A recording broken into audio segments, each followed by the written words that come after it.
ಅಂಬರೀಷ್ ಮಾಮ ತುಂಬ ಮನೆಗೆ ಬರ್ತಾ ಇದ್ರು ಬಟ್ ಅವ್ರನ್ನ ಇಷ್ಟಪಡೋಕೆ ಸ್ಟಾರ್ಟ್ ಮಾಡಿದ್ದು ನೀವು ಸಿನಿಮಾ ಆದಮೇಲೆ ಸರ್. ಅಂತ ಆದಮೇಲೆ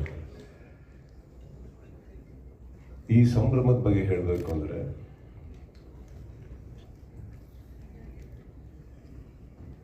ಎಲ್ಲದನ್ನು ಬಹಳ ಸುಲಭವಾಗಿ ಮರೆಯುವಂಥ ಒಂದು ಕಾಲ ಇದು.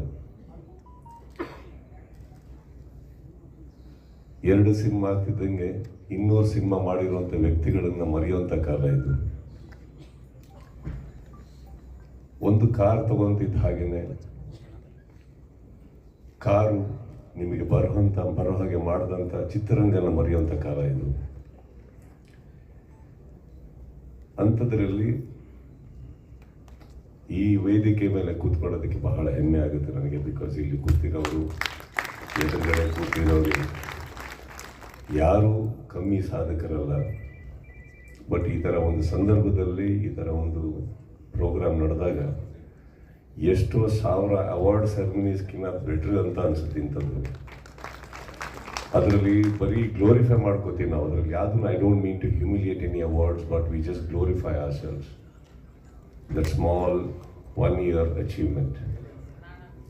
ಅಂಥದ್ರಲ್ಲಿ ದಿಸ್ ಓನ್ಲಿ ರಿಮೈಂಡ್ಸ್ ಅಸ್, ಈ ಥರ ಒಂದು ಸಂಭ್ರಮದಲ್ಲಿ it only reminds people like me at least how small we still are. ನಾವಿನ್ನೂ ಎಷ್ಟು ಚಿಕ್ಕ ಕೆಲಸದಲ್ಲಿದ್ದೀವಿ, ಇನ್ನೂ ಏನೇನು ಮಾಡೋದಿದೆ ನಮಗೆ. ತುಂಬ ಚೆನ್ನಾಗಿ ಮಾಡಿದ್ದೀರಿ Hamsalekha sir song. It is frankly speaking sir, ಇಲ್ಲ ನಿಮ್ಮ ಅಚೀವ್ಮೆಂಟ್ಸು ನೀವು ಈ ಥರ ಒಂದು ಸಾಂಗ್ ಮಾಡ್ತೀರಾ ಅಂದರೆ ಇಮ್ಯಾಜಿನ್ ಮಾಡ್ಕೊಳ್ಳಿ. 50 ವರ್ಷ ಸಾಧನೆ ಒಬ್ಬ ವ್ಯಕ್ತಿ ಮಾಡಬೇಕು, ಅಂಥದ್ರಲ್ಲಿ ಒಬ್ಬರು ಹಂಸಲೇಖ ಅವ್ರು ಬಂದೊಂದು ಸಂಗೀತ ನೀಡಬೇಕು ಅಂದರೆ ಇವತ್ತಿಗೆ ಸಾಧ್ಯನೇ ಆಗಿರೋಂಥ ಒಂದು ಕೆಲಸ. ಫಸ್ಟ್ ಆಫ್ ಆಲ್ 50 ವರ್ಷ ಚಿತ್ರರಂಗದ ಇರೋಕ್ಕೆ ಆಗಲ್ಲ.